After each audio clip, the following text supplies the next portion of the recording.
Bonjour, je suis ravie de vous retrouver en ce dimanche 24 mars. Merci beaucoup pour votre accueil et soyez bénis.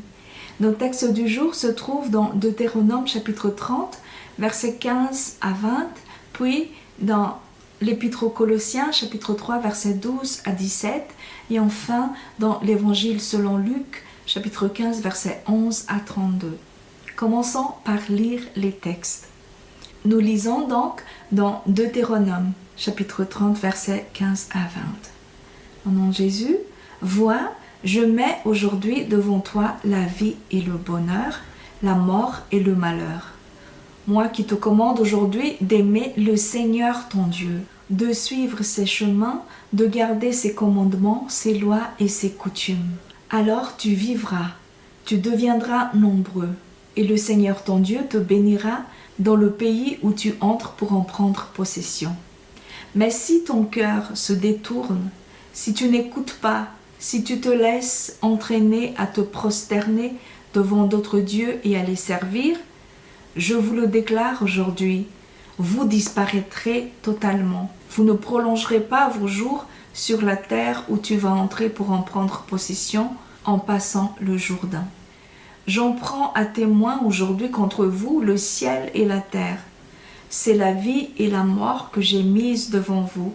C'est la bénédiction et la malédiction.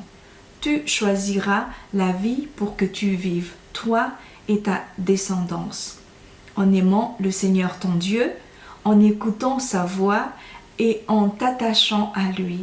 C'est ainsi que tu vivras et que tu prolongeras tes jours, en habitant sur la terre que le Seigneur a juré de donner à tes pères, Abraham, Isaac et Jacob. Nous continuons la lecture dans l'Épître aux Colossiens, chapitre 3, versets 12 à 17. Au nom de Jésus, puisque vous êtes élus, sanctifiés, aimés par Dieu, revêtez donc des sentiments de compassion, de bienveillance, d'humilité, de douceur, de patience. Supportez-vous les uns les autres, et si l'un a un grief contre l'autre, pardonnez-vous mutuellement. Comme le Seigneur vous a pardonné, faites de même vous aussi. Et par-dessus tout, revêtez l'amour, c'est le lien parfait. Que règne en vos cœurs la paix du Christ, à laquelle vous avez été appelés tous en un seul corps. Vivez dans la reconnaissance. Que la parole du Christ habite parmi vous et dans toute sa richesse. Instruisez-vous et avertissez-vous les uns les autres avec pleine sagesse. Chantez à Dieu dans vos cœurs votre reconnaissance par des psaumes, des hymnes et des chants inspirés par l'Esprit. Tout ce que vous pouvez dire ou faire, faites-le au nom du Seigneur Jésus, en rendant grâce par lui à Dieu le Père. Nous finissons la lecture dans Luc chapitre 15, versets 11 à 32. Au nom de Jésus, il dit encore, un homme avait 2 fils. Le plus jeune dit à son père, « Père, donne-moi la part de bien qui doit me revenir. » Et le père leur partagea son avoir. Peu de jours après, le plus jeune fils, ayant tout réalisé, partit pour un pays lointain, et il y dilapida son bien dans une vie de désordre. Quand il eut tout dépensé, une grande famine survint dans ce pays. Il commença à se trouver dans l'indigence. Il alla se mettre au service d'un des citoyens de ce pays, qu'il envoya dans ses champs garder les porcs. Il aurait bien voulu se remplir le ventre des gousses que mangeaient les porcs, mais personne ne lui en donnait. Rentrant alors en lui-même, il se dit, « Combien d'ouvriers de mon père ont du pain de reste, tandis que moi, ici, je meurs de faim. Je vais aller vers mon père, et je lui dirai, « Père, j'ai péché envers le ciel et contre toi. Je ne mérite plus d'être appelé ton fils. Traite-moi comme un de tes ouvriers. » Il alla vers son père. Comme il était encore loin, son père l'aperçut et il fut surpris de pitié. Il courut se jeter à son cou et le couvrit de baisers. Le fils lui dit, « Père, j'ai péché envers le ciel et contre toi. Je ne mérite plus d'être appelé ton fils. » Mais le père dit à ses serviteurs, « Vite, apportez la plus belle robe et habillez-le. Mettez-lui un anneau au doigt, des sandales aux pieds. Amenez le veau gras, tuez-le. Mangeons et festoyons, car mon fils que voici était mort et il est revenu à la vie. Il était perdu et il est retrouvé. » Et ils se mirent à festoyer. Son fils aîné était au champ. Quand à son retour, il approcha de la maison, il entendit de la musique et des danses. Appelant un des serviteurs, il lui demanda ce que c'était. Celui-ci lui dit, « C'est ton frère qui est arrivé et ton père a tué le veau gras parce qu'il l'a vu revenir en bonne santé. » Alors il se mit en colère et il ne voulait pas entrer. Son père sortit pour l'en prier. Mais il répliqua à son père, « Voilà tant d'années que je te sers sans avoir un chevreau pour festoyer avec mes amis. Mais quand ton fils que voici est arrivé, lui qui a mangé ton avoir avec des filles, tu as tué le veau gras pour lui. » Alors le père lui dit, « Mon enfant, toi tu es toujours avec moi, et tout ce qui est à moi est à toi. Mais il fallait festoyer et se réjouir, parce que ton frère que voici était mort et il est vivant. Il était perdu et il est retrouvé. » Amen. Où est-ce que nos textes se rejoignent-ils? Nos textes parlent de vie et de pardon.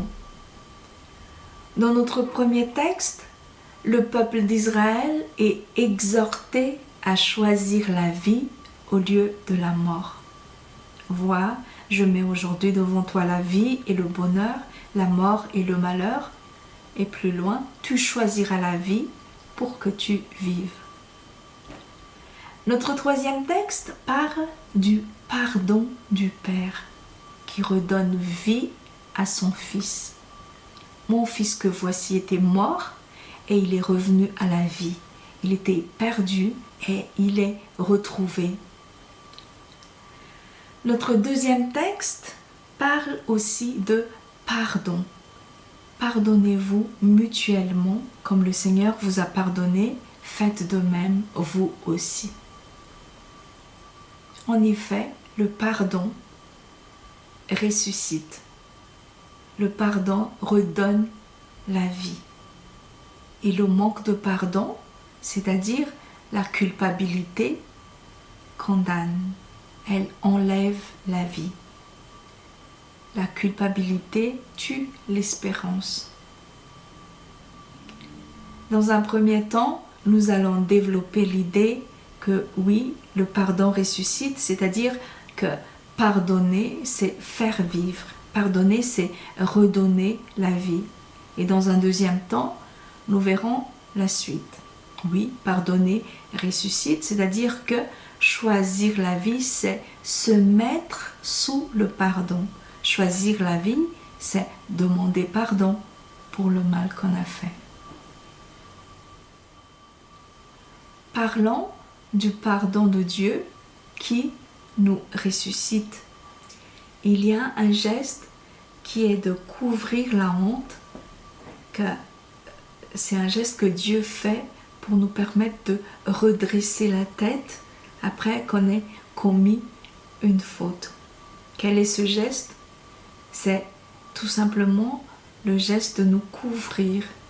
Il ne laisse pas voir notre honte, la honte d'avoir fauté. C'est ce que Dieu a fait dans le jardin d'Éden. Il a sacrifié un animal pour faire des vêtements à Adam et Ève, car la petite feuille de figuier ne cachait rien du tout. Ce n'était pas suffisant. La preuve, ils étaient encore obligés de se cacher, même s'ils avaient les feuilles de figuier sur eux. Dieu nous couvre pour que la communication ne soit pas complètement coupée. Tout nu, on ne peut pas rester en présence de Dieu. Donc, il nous couvre. Et C'est ce que fait aussi le Père dans notre texte. Nous savons qu'il s'agit de l'image du Père céleste. Ce Père-là couvre son enfant de beaux vêtements en signe de pardon. Ne lui donne pas seulement le pardon, mais lui redonne son rang de fils, différent de celui de l'esclave. L'esclave qui n'a pas de sandales, lui, il lui met aussi les sandales et il ne lui met pas seulement les sandales, mais il lui met encore un anneau. Et ça, c'est très symbolique. Il lui donne l'autorité, une grande autorité. Des exemples nous sont donnés dans la Bible qui montrent que donner un anneau, c'est donner une autorité. Le Pharaon donne son anneau à Joseph en signe de l'autorité qu'il lui donne. Dans l'histoire de la reine Esther, c'est pareil. Le roi donne son anneau à Aman d'abord et puis il le lui retire après sa déchéance et le donne ensuite à Mardoché, l'oncle d'Esther, en signe de l'autorité qu'il lui donne. Voilà, le Père donne à son Fils la vie et avec la vie, l'honneur et l'autorité. Voilà le pardon que Dieu donne quand un de ses enfants revient vers lui. Mais encore faut-il revenir. Et ça coûte. Choisir la vie. Choisir la vie, c'est se mettre sous le pardon. Choisir la vie, c'est demander pardon. Si pardonner, c'est redonner la vie, cela veut dire que ne pas se pardonner, c'est se donner la mort. C'est-à-dire que si on se sait coupable et qu'on ne veuille pas avoir le pardon de l'autre, eh bien, on éteint soi-même l'espérance de marcher la tête haute comme un juste. On se ment à soi-même et on marche en raidissant le cou. On vit une lutte interne, on se bat avec sa conscience. Et c'est là qu'on ne peut plus marcher comme un homme libre, car on sait qu'on est coupable, mais on ne veut pas l'admettre. On tue soi-même son espérance. Beaucoup d'interprétations se sont faites sur ce geste de Jésus qui est d'écrire sur le sol quand il y a une femme adultère qui est amenée vers lui et que les gens voulaient lapider cette femme. Les gens ne voulaient pas pardonner à cette femme. Et Jésus, en faisant ce geste, les a fait changer d'avis. Pourquoi? En fait, ce geste ne nous est pas totalement inconnu. Quand on se dispute avec quelqu'un, dans notre colère, il nous arrive de détourner le regard, de baisser le regard ou de regarder ailleurs pour dire « Vas-y, parle, vas-y, je t'écoute ». Jésus détourne le regard pour les laisser face à leur conscience, seuls avec leur conscience. Il nous laisse seuls avec notre conscience. Et eux, leur conscience ne pouvait que les condamner. Aucun son n'est sorti pour se justifier, aucun, car personne ne pouvait se justifier accablés par leur conscience. Si nous connaissons vraiment Jésus, si nous sommes vraiment en sa présence, lui, il nous laissera seuls avec notre conscience, toujours. C'est pas lui qui condamne, c'est notre conscience. C'est pour ça que on ne peut pas fuir, puisqu'on ne peut pas fuir sa propre conscience. C'est pas lui qui condamne. Il dit, je ne te condamne pas non plus, va et ne pêche plus.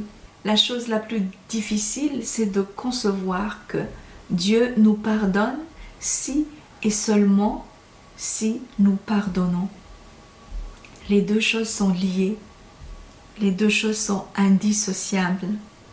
Comme dit dans le Notre Père, pardonne-nous nos offenses comme nous pardonnons nous aussi à ceux qui nous ont offensés. Les deux sont liés. Comme annoncé par Jésus, si vous ne pardonnez pas aux hommes, votre Père ne vous pardonnera pas non plus vos offenses. Matthieu 6, verset 15. Les deux sont liés. Comme dans l'exemple de la femme adultère, dans cette affaire d'adultère, ce n'étaient pas ces hommes-là qui étaient fautifs, mais c'était la femme et son partenaire. C'est eux qui ont commis la faute, sauf que les autres qui voulaient la lapider n'étaient pas pardonnés, n'étaient pas libérés de leur propre faute envers Dieu s'ils ne pardonnaient pas à la femme. Dieu lie les deux fautes. Pour être libérés de nos propres fautes, il nous faut avoir un cœur compatissant envers les autres. Et on peut très vite tomber dans l'erreur en ne lisant qu'une partie de la parole, alors qu'il y a deux paroles liées l'une à l'autre.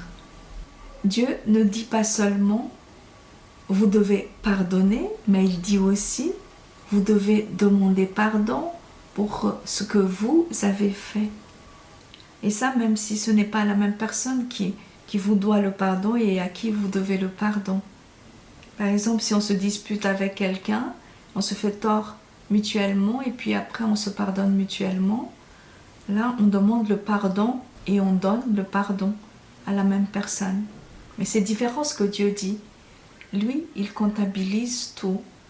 Si on a été fautif envers quelqu'un, notre justice envers une autre personne ne suffit pas pour nous rendre justes envers l'autre personne.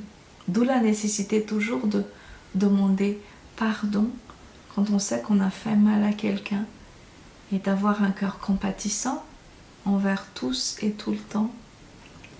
Le diable tord la parole et nous fait croire que comme Jésus a donné sa vie sur la croix, Jésus a payé pour nous, eh bien, on n'est plus obligé de faire quoi que ce soit, mais c'est faux. Jésus nous a donné une nouvelle loi qui ignore ce que c'est que l'équité, qui ignore le droit. Dans l'ancienne loi, il y a équité, vie pour vie, œil pour œil, dent pour dent, main pour main, pied pour pied. C'est dans Deutéronome 19, 21. Si on a coupé la main à une personne, le droit veut que l'autre personne, la personne fautive, ait aussi sa main coupée. C'est comme ça qu'il y a équité. Mais avec la loi de Jésus, la nouvelle, on ne peut plus parler de droit, on ne peut parler que de grâce. Plus personne n'a de droit à quoi que ce soit puisque tout le monde est fautif, tout le monde est coupable. On ne vit que par grâce. Nous, quand on pense à la parole qui dit « aime ton prochain comme toi-même », on croit que c'est une loi de Jésus, mais non, c'est la loi et les prophètes. C'est déjà indiqué dans Lévitique 19. C'est une ancienne loi. Ce n'est pas une loi qui est venue avec Jésus. Jésus, lui, a dit « Je vous donne un commandement nouveau, c'est de vous aimer comme je vous ai aimé. » En quoi est-ce que ce commandement est nouveau? En quoi est-ce que cette loi est nouvelle? Le commandement d'aimer n'a rien de nouveau. Ce qui est nouveau, c'est d'aimer comme Jésus. Et aimer comme Jésus est très différent de l'amour qui est marqué dans Lévitique 19. Si dans l'ancienne loi, on rétablit l'équité en cherchant qui des deux personnes en conflit est la plus fautive, dans la nouvelle loi, les choses s'inversent. La personne fautive est rendue juste et celle qui est juste prend la faute sur lui. C'est ça ce que Jésus a fait. Il a laissé sa justice et l'a donné aux coupables. Il a laissé sa justice et il nous l'a donné. Donc aimer comme Jésus n'est pas chose facile, sauf que c'est un commandement, c'est une loi qu'il nous donne. Nous sommes obligés de nous mettre sous cette nouvelle loi en disant adieu à l'équité et en vivant uniquement sous la grâce. Être obligé de pardonner et de demander pardon quand on a fait mal. On est obligé de se mettre sous cette loi ou bien de rester sous l'ancienne loi, de demander l'équité, de demander notre droit, mais de mettre une croix sur la grâce. Voilà, nous avons vu aujourd'hui le lien entre le pardon et la vie. Le pardon de Dieu nous ressuscite, nous rend la vie, mais Dieu donne son pardon si et seulement si nous pardonnons à nos frères. Et surtout que personne ne peut effacer, enlever la peine que nous avons causée à part nous-mêmes. Choisir la grâce de Dieu, choisir la vie, c'est se mettre sous le pardon. C'est demander pardon quand on a fait mal. Choisissons la vie et demandons au Seigneur la force de pouvoir pardonner et de demander pardon. Soyez fortifiés et que sa grâce nous couvre. À bientôt. Au revoir. Comment peut-il donner